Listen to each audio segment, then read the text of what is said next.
Okay, let's talk about the Warmachine 2-player starter set. So I bought this a while ago, built it, painted it, and got to play a lot of games with it actually. And I've got some thoughts. So let's start with some of the good, the minis. These are beautiful. They build really nicely. I think there's only one of them. I think it was Glover here. He was the only one that gave me any real grief.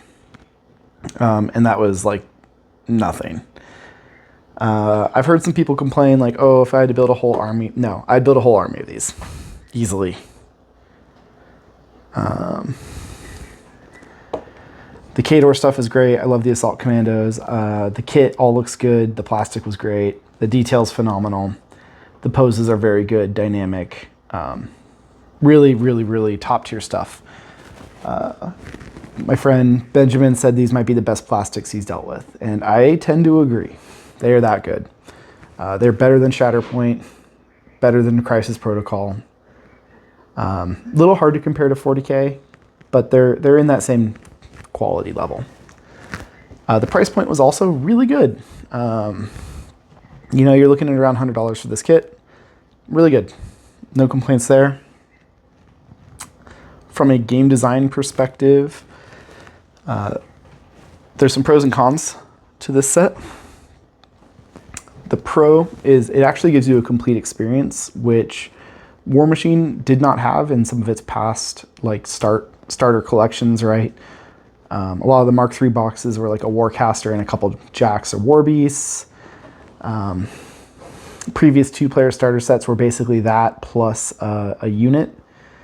This gives you, your Warcaster, a unit, a Warjack, and a solo. So you kind of get a taste for all of the gameplay mechanics that you might encounter when you expand to the bigger game. It's a little more indicative of the full game experience, and I think that's good.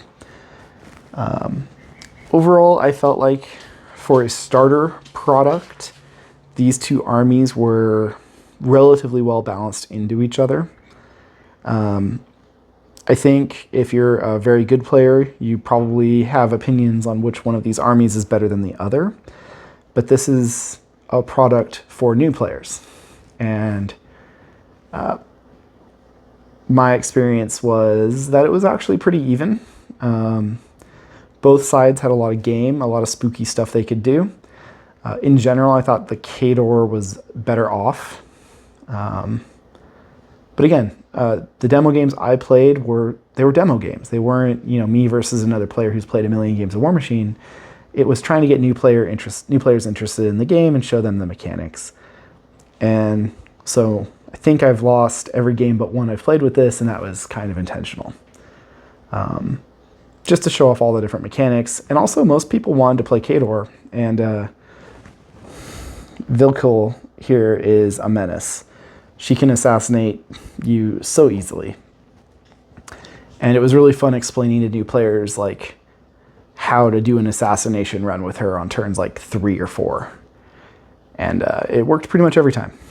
The Signar game was also pretty fun. People got to see how scary Kane can be. So he just like teleports up or back and erases a unit or two. Like a full unit, and maybe even domes the solo all in one go. The Jacks felt pretty well balanced against each other. Overall, it was a pretty good experience. What I will say as a negative, and I think this is a pretty big negative, I think this set is too complicated. Particularly these units. So these character units with each individual having unique war gear, unique ammo types, unique granted abilities, it's honestly too much for a new player or even a moderate new player to give a demo with. I've not played a lot of this edition, but even I was struggling to remember all of the +1s and granteds coming from this unit. And I would, remember a part with you like, oh yeah, you actually get +1 to hit because, she's still alive. Or constantly kind of having to look at the different ammo types that Ryan, Glover, and Watts have. So I think in future sets, my big recommendation would be you can make character units, but I would try to avoid giving them all the separate war gear and granted abilities. It's just a little too much to remember. And I think the granted is harder, right? When you're using the chain gun, but you get +1 to hit because of the character with the carbine. It's easy to forget that. And that's never a good experience for a new player. It makes them feel like the game's a little too complicated. The app is great. I don't see the need for a physical rule book. I know other people have complained about that, but honestly, I think they're wrong. The app interface is so good with its search functions and how the rules work that you really don't need physical anything. I think probably the biggest downside to this set and the current Warmachine offerings as they are right now is there's no tokens. This starter set doesn't come with any tokens at all, and you really can't play this game without focus tokens and upkeep tokens, as well as status conditions like knockdown, fire, corrosion, etc. So I think the old Mark III starter sets with the little generic black tokens, just a set of those so you get 12 focus and a bunch of status conditions, would go a long way. I also think this set should include some D6s, 2 blue and 2 red, 3 blue, 3 red, something like that. They're not entirely necessary, right? A lot of people have D6s. Most people aren't picking Warmachine up as their first game. But that said, D6s are pretty cheap. They'd be nice to include. The terrain, which I don't have out, it's hiding in the garage, is fantastic. I love it. It'd be nice to have a little bit more, but the walls are great. The little swampy bit is fine. And it's a really great inclusion, one that surprised me. I didn't know it would be in there, so it was a real happy inclusion. The last bit of criticism I have for this set is I wish it came with, or the app included, a very generic introductory scenario.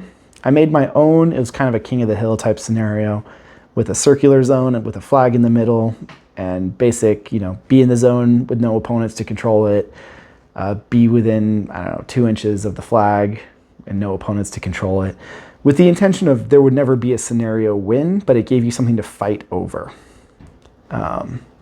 Which is the whole point, right? Who cares about the scenario win in your first ever game of Warmachine? You're just trying to learn the mechanics, but it'd be nice to have that codified somewhere. So I think that kind of mission would be great if it was included on a 8.5 by 11 sheet.